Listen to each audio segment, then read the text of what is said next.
Today we talk about how do you know that you have infertility? I'm Dr. Mark Amos, and this is Taco About Fertility Tuesday.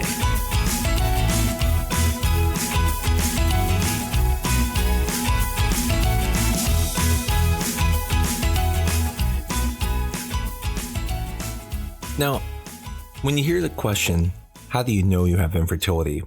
It sounds like a goofy question. I mean, if you're not getting pregnant, that means you have infertility. But it's not as simple as that. And also the definition is not very simple.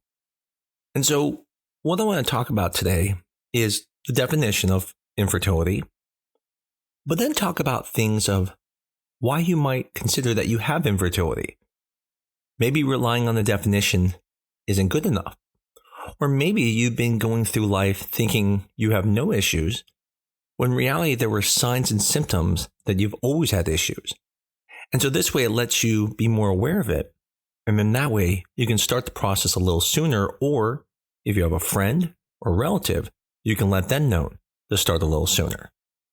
So let's start with the definition of infertility. The general definition is the inability to conceive after a year of regular, unprotected intercourse for all couples under age 35. If you're over 35, then it is 6 months of trying to conceive with unprotected intercourse for 6 months. Now, what does the definition of unprotected intercourse mean? It means not using condoms, birth control, and things like that. The pull-out method, also known as coitus interruptus, is not a form of contraception. And so a lot of times people think, well, we've been using that method for a long time, but we've never really tried to get pregnant. And this is one of the first important concepts.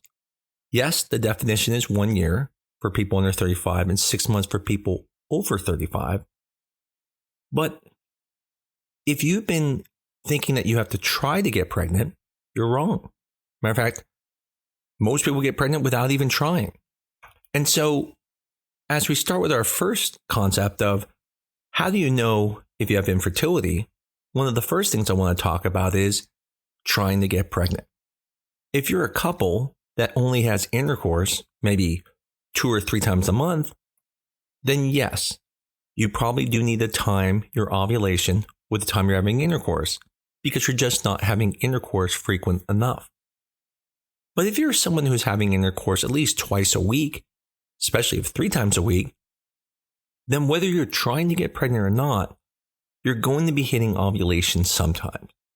And so if you're in a relationship where you think, well, we're not trying to get pregnant, so I'm not worried, but you've had at least a year of unprotected intercourse, then you probably have some type of infertility. Matter of fact, by 6 months, you already have subfertility. Because most people after just 3 months will be pregnant.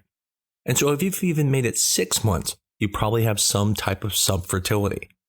And so the important point here is not that you don't have to try to get pregnant, because again, you don't need to. But don't think because you're not trying is the reason you're not getting pregnant. And if you are one of those couples with even 6 months of having regular intercourse, and you're not getting pregnant, even if you weren't trying, then you may have infertility. Actually, a funny story about me is that my wife and I, when we were younger, inappropriately, we were having relations. And, we were using the successful coitus interruptus method. And we thought we were amazing because we knew all these younger kids who were getting pregnant and didn't want to get pregnant. We thought, man, we're so good at this.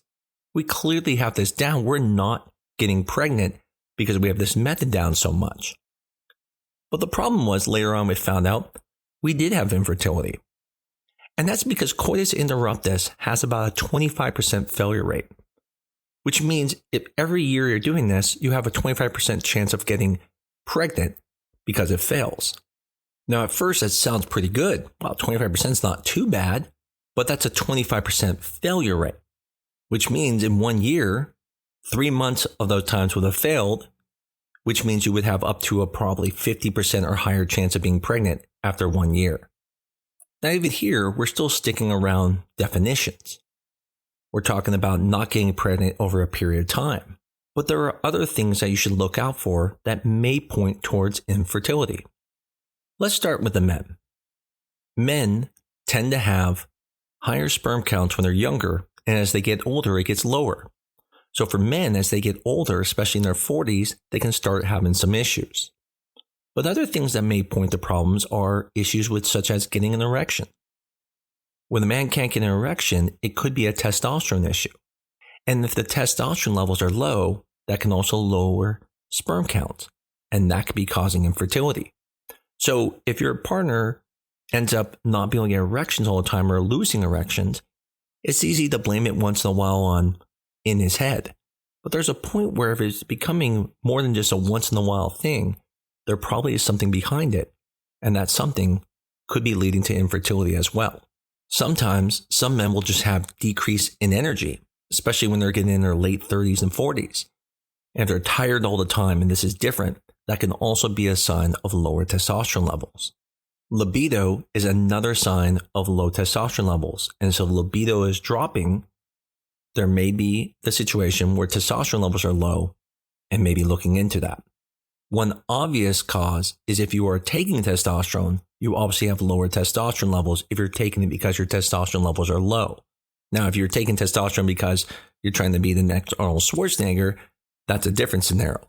But if you're taking testosterone, you can already assume your testosterone levels are low, and that could be affecting sperm.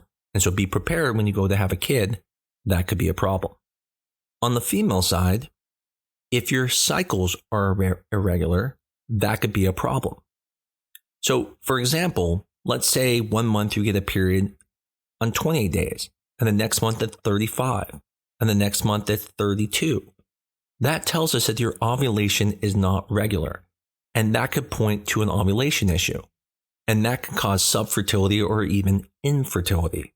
Other signs are breast discharge. If you notice a milky breast discharge coming from your breast, and you've never had a baby before, that could be a sign of problems that could be leading to infertility because of what's called a prolactinoma, which is a small tumor that can be in the head that can then cause you to not make adequate hormones, leading to infertility.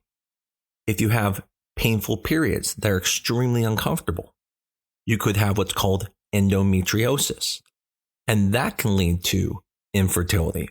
Or you may even have something wrong in your uterus, such as fibroids, which can also then lead to infertility. Even family history of these things should set off an alert letting you know that you may have issues. So if you have a sister or a mother who's a primary family member who either had infertility, have fibroids, endometriosis, there's the potential that you may have this too. Even irregular bleeding in your period, such as spotting between periods, can be a sign of something wrong in the uterus. Signs of low estrogen may represent early menopause or can represent issues with your hormones. So, for example, if you're having excessive vaginal dryness that you've never had before, or hot flashes, or noticing that you don't become lubricated with intercourse, you probably have lower estrogen levels, and that could be a problem.